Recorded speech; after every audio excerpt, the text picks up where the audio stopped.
All right, today's day 13 of the 30-day challenge to vlog every day for 30 days. Also, 2 days since I broke the 5-day water fast and feeling almost 100%. Um, Overall, energy levels are good, and today's been a pretty busy and productive day. The topic today will be a little bit of Stoic philosophy, and I'll kind of skip through another one of the articles I wrote called The Path of Least Resistance. Um, and I'll kind of comment through it. It'll make a little bit more sense as I go through it. So Marcus Aurelius, the emperor of Rome, nearly 2,000 years ago, from 161 to 180, wrote many personal notes about his life and how he saw it in the moment, how to live, what to live for, and why to live. These notes acted as a reminder to him about how to live in times of stress, weakness, joy, sadness, and hardship, all of which he certainly endured as emperor. These questions have answers relative to his answering them, and are questions that countless people have pondered before and since his time. Aurelius was a practicer of Stoicism, which certainly influenced how he answered such questions. And here's a little quote. I think this is from the book How to Live a Good Life, which is on Stoic philosophy. The Stoics taught that emotions resulted in errors of judgment, which were destructive due to the active relationship between cosmic determinism and human freedom, and the belief that it is virtuous to maintain a will that is in accord with nature. Because of this, the Stoics presented their philosophy as a way of life, and they thought that the best indication of an individual's philosophy was not what a person said, but how that person behaved. To live a good life, one had to understand the rules of natural order, since they taught that everything was rooted in nature. In Marcus Aurelius's notes in a book called Meditations, which is a kind of a collection of his notes, Marcus Aurelius said, "The impediment to action advances action. What stands in the way becomes the way." Impediments to action, or anything, is called resistance. More resistance is the way, Aurelius wrote, though the natural order is to take the path of least resistance. So, like when something challenging comes up in your life or something is difficult in life, um, the most common thing to do is try to like avoid it, try to escape it.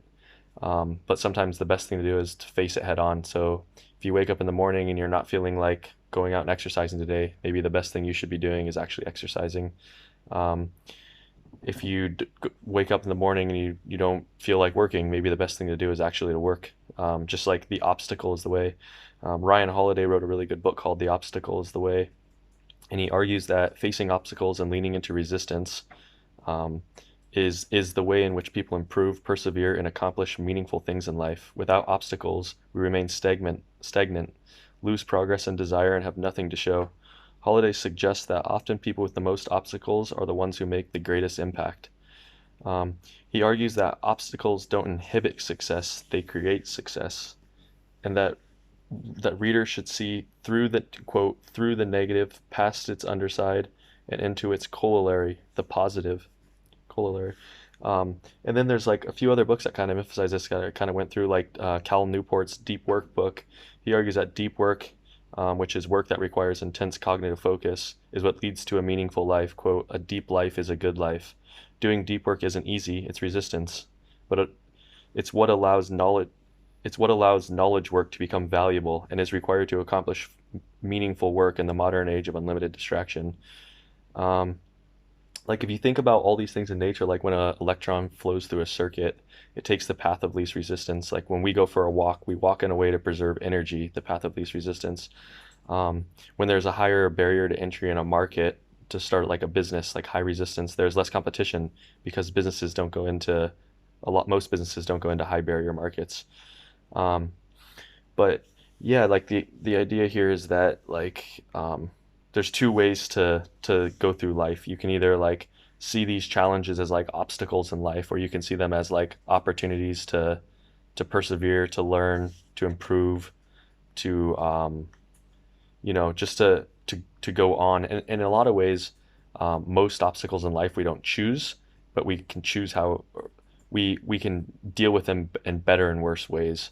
And there's kind of two sides of this conversation. Like going into the obstacle and facing the obstacle is what these people here, the Stoics, would kind of say. But then there's another side who would say kind of just go with the flow, and if there's an obstacle, go somewhere else because it's the universe telling you to go a different direction.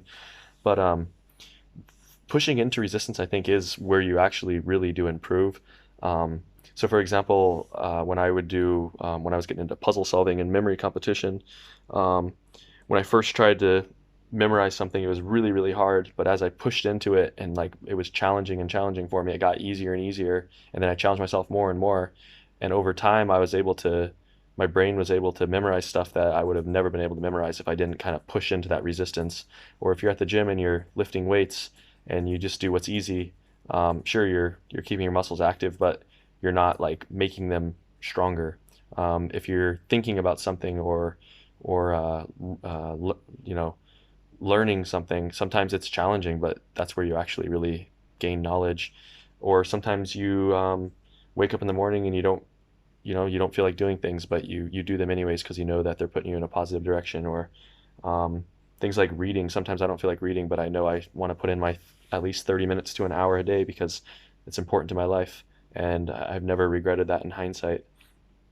Um, but yeah, and it also kind of ties into what I said yesterday about making tiny improvements. Tiny improvements are good because they're normally not very challenging to do. Um, and it's easy to be sustainable, and that's what it's all about. It's about creating sustainable changes.